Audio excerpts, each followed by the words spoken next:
प्रियल जल्दी जल्दी रसोई में हाथ चला रही थी। आज सुबह ही उसकी सास गांव से उसके पास आई हैं। उन्हें जल्दी खाने की आदत है और उसकी पसंदीदा सीरियल का भी समय होने को है। ऐसे में वो समय का सदुपयोग करते हुए अच्छी बहू के वर्ष के साथ साथ अपने मनोरंजन का भी ख्याल रख रही है। तो इसमें बुराई ही क्या है।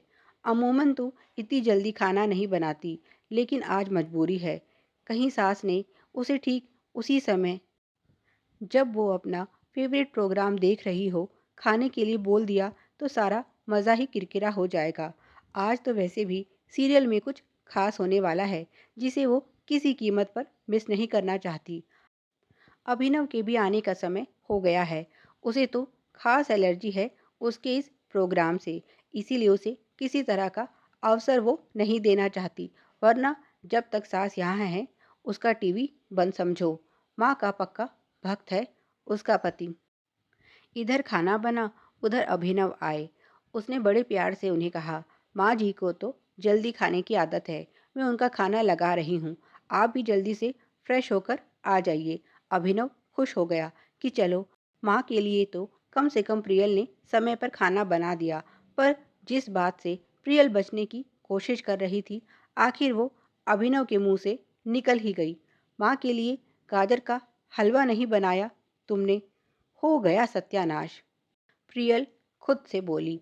उसने बात को गोल मोल करने की कोशिश की। जी, वो गाजर नहीं थी। अभिनव बोला, कल ही तो मैं बाकी सब्जियों के साथ गाजर लाया था। इतनी जल्दी खत्म कैसे हो गई।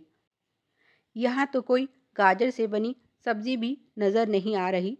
उसने डाइनिंग टेबल पर नज़र दौड़ाई। हाँ, वो गाजर, याद आया। वो हलवे के मतलब की नहीं थी। आप चिंता मत करो, कल मैं दूसरी अच्छी गाजर लाकर माँ जी के लिए हलवा बनाऊंगी। उसने किसी तरह पीछा छुड़ाने की कोशिश की। जानती तो वो भी थी कि सास के लिए कल ही अभिनव खास मार्केट से ताज़ा सब्जियों के साथ गाजर लाए थे। लेकिन हलवा बनाती तो सीरियल निकल जाता। बस अब ये कहीं जिद पकड़ कर ना बैठ जाए, वो सोचने लगी। अभिनव को उसकी बात जच गई, क्योंकि उसे भी लगा शायद गाजर उतनी भी अच्छी नहीं थी। वैसे भी प्रियल को उससे अधिक पता है इस बारे में। बात वहीं समाप्त हो गई। अगले दिन प्रियल ने ना चाहते हुए भी गाजर का हलवा बना लिया। उसे वैसे तो सास के लिए कुछ करने में खुशी होती है, बस ये गाजर कद्दूकस करना ही सबसे बड़ी परेशानी है। इसीलिए वो ये हलवा कम ही बनाती है। खाने के समय जब उसने हलवा परोसा, तो अभिनव का चेहरा खिल उठा। उसने इसे खाना शुरू किया और प्रियल की तारीफ करने लगा। उसने माँ से ऐसे ही पूछ लिया, माँ, हलवा कैसा लगा। सास के उत्तर से प्रियल को जोर का झटका लगा। वे बोली, बिल्कुल फीका और बेस्वाद है। क्या वो मीठा डालना भूल तो नहीं गई। ऐसा कैसे हो सकता है। उसे अच्छे से याद है, चीनी तो डाली थी उसने। उसने जल्दी से हलवा चखा। ये क्या, इसमें तो सब कुछ सही है। उसने पति की ओर सवालिया नज़रों से देखा, जो खुद भी माँ के जवाब से असमंजस में था। सास पूनम जी बोली, कल फिर कोशिश करना। और हलवे की कटोरी सरका दी। अब तर्क वितर्क का तो सवाल ही नहीं था। अगले दिन, ये जानते हुए कि सास को शुगर की बीमारी है, उसने मीठा थोड़ा ज़्यादा डाला ताकि आज कोई कमी ना रहे। लेकिन आज के जवाब ने तो उसका सर घुमा दिया। आज उन्होंने कटोरी ये कहकर सरका दी कि हलवा नमकीन है। एक बार तो प्रियल को भी शक हुआ, कहीं उसने चीनी की जगह नमक तो नहीं डाल दिया हलवे में। लेकिन जब खुद खाकर देखा तो सब कुछ बिल्कुल परफेक्ट था। ये हो क्या रहा है। सास उसकी फिरकी ले रही है या कोई नाराज़गी है। उसने पति की ओर देखा, जो खुद दुविधा में थे, पर माँ से कुछ पूछने की उनकी हिम्मत भी नहीं हो रही थी। वैसे माँ अगर कुछ कह रही है तो इसके पीछे ज़रूर कोई बात है। ये अभिनव को अच्छे से पता है, तो वह चुप ही रहा। प्रियल अगले दिन इसी बात से परेशान होकर अपनी खास सहेली और पड़ोसन मीरा के पास पहुंची। दोनों ने इसका हल खोज ही लिया। आज प्रियल ने जल्दी हलवा बनाकर मीरा के घर पहुंचा दिया। रात को खाने के समय मीरा एक कटोरी में वही हलवा लेकर पहुंच गई और बोली, आंटी जी नमस्ते। प्रियल ने बताया था कि आपको गाजर का हलवा बहुत पसंद है। आज मैंने भी हलवा बनाया तो सोचा आपको भी खिलाया जाए। चख के बताइए तो सही कैसा बना है। पूनम जी उसमें से एक चम्मच खाया और उसकी तारीफ करते हुए कहा, बहुत ही अच्छा बना है बेटी, इसके लिए धन्यवाद। अब बारी प्रियल की थी। उसने भी हलवे की कटोरी सास की तरफ बढ़ा दी। पर ये क्या, उन्होंने गुस्से से कहा, इतना तीखा, बहू ये क्या बना दिया। हलवे में मिर्च कौन डालता है। जल्दी से उन्होंने पानी पिया, जैसे सच में उनको तीखी मिर्च लगी हो। इस बार कटोरी से अभिनव, मीरा और प्रियल तीनों ने जल्दी से हलवा लेकर चखा। ये तो एकदम सही था, ना इसमें कोई मिर्च थी, ना कोई और कमी। इस बार प्रियल का धैर्य जवाब दे गया। वो बोली, माँ जी आपने ये सब क्या लगा रखा है। जब यही हलवा मीरा आपको देती है तो ये अच्छा हो जाता है, और जब मैं देती हूँ तो तीखा। जबकि हम सब ने इसे चखा है, इसमें कोई कमी नहीं है। जब इसमें मिर्च है ही नहीं तो आपका मुंह कैसे जला। पूनम जी उसके सवाल पर मुस्कुराई और बोली, मैं तो चखते ही समझ गई थी कि मीरा जो हलवा लाई है वो तुम्हारा ही बनाया हुआ है।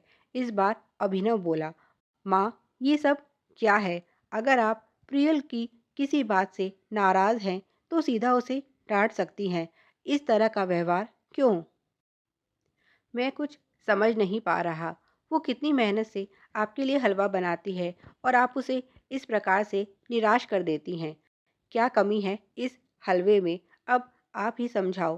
पूनम जी बोली, बेटा इसमें ना प्यार है ना सम्मान। यही इसकी सबसे बड़ी कमी है। बहू केवल मजबूरी में इसे बना रही है, तुम्हारे कहने पर या फिर डर से शायद। याद है बहू, तुम्हें अपनी पहली रसोई, जब तुमने गाजर का हलवा पहली बार बनाया था, उस समय हड़बड़ी में गड़बड़ी कर बैठी थी तुम। बताने के बाद भी तुमने उसमें मीठा तेज कर दिया था। हलवा सबके हिसाब से स्वादिष्ट बना था, लेकिन मैं डायबिटिक होने के कारण उसे खा नहीं सकी थी। उसके बाद तुमने मेरे लिए दोबारा से बिना शक्कर का हलवा बनाया था। भले ही उसमें मीठा नहीं था, लेकिन अपनी सास के लिए तुम्हारा प्यार और सम्मान उसमें इस कद्र मिला हुआ था कि उससे स्वादिष्ट मैंने कुछ कभी नहीं खाया था। और अब ये बुढ़िया तुम्हारे लिए बस एक बोझ है। आज के हलवे में ना केवल तुम्हारा गुस्सा और खींच मिली हुई थी, बल्कि वो नाराज़गी भी साफ घुल गई थी जो मेरे यहाँ आने से तुम्हें हुई है। इसीलिए मैंने कहा कि आज हलवा तीखा है। सास की बात सुनकर प्रियल शर्मिंदा थी, क्योंकि उनकी बात बिल्कुल सही थी। एक सीरियल के चक्कर में वो अपनी असल ज़िंदगी में अपने रिश्तों से दूर हो रही है, ये तो उसने सोचा ही नहीं। अभिनव भी तो उससे इसी वजह से नाराज़ रहने लगे हैं। उसे अपनी गलती का एहसास हुआ तो खुद को बदलने की ठान ली। अब और वह इस बुद्धू बक्से में उलझकर बुद्धू नहीं बनने वाली।